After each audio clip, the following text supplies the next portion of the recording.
Vamos a hacer el resumen del pleno del pasado día 31 de julio. Los puntos más destacados fueron los siguientes. El primero, la aprobación de la liquidación del presupuesto del año 2016. Podemos resumir que no se ejecutó lo presupuestado, que entre otras cosas incluía los presupuestos participados, que fueron 0 euros lo que se ejecutó, las transferencias a entidades tanto culturales como deportivas no se transfirió ningún céntimo, ayudas a situaciones de riesgo a las personas tampoco se gastó un euro, becas universitarias tampoco se gastó nada y las transferencias a empresas para la creación de nuevos puestos de trabajo también fue de 0 euros. También tenemos que destacar que el remanente en bienestar social, transferencias a familias, es decir, aquella partida que va para pagar la luz, el agua, comida para las familias más necesitadas en nuestra población, tuvo un remanente de más de 60.000 euros.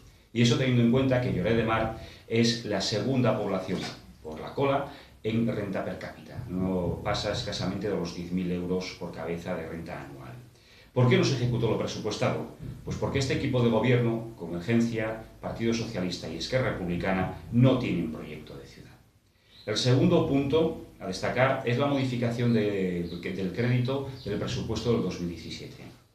Si antes hablábamos que Convergencia, Esquerra Republicana y Partido Socialista no tienen proyecto de ciudad, con esta modificación se confirma y también nos deja un nuevo dato. Es que ni tan siquiera son capaces de gestionar el día a día del municipio. La mayor parte de las partidas que se incrementan son previsibles. Alquiler de la escuela de hostelería, mantenimientos varios y reformas en los colegios. Pero lo que más nos llama la atención es que el único elemento claramente social en los presupuestos del 2017, que eran los técnicos de inclusión social, desaparece. Es decir, la única partida social y nueva en este presupuesto desaparece. Esta modificación podemos resumirla en que es un parche a unos malos presupuestos.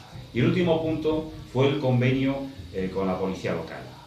Hay que recordar que hay un conflicto latente en este colectivo desde hace tiempo. Concretamente, en este año 2017, la policía local se ha negado a realizar horas extraordinarias. Es un convenio para una parte de la policía, para una parte de la plantilla, y nosotros hubiésemos negociado con toda la plantilla.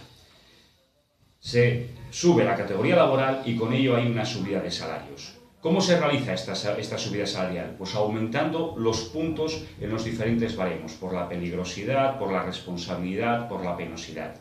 Pues bien, la Asamblea de la Policía Local aprobó una serie de modificaciones en estos puntos, concretamente por la peligrosidad y por la penosidad, y ¿cuál es la sorpresa? Que la propuesta que nos llevan al Pleno es completamente distinta. Se modifican los puntos, aunque en su conjunto son iguales, se modifican parcialmente, con lo que se crea un agravio comparativo con el resto de la plantilla del Ayuntamiento.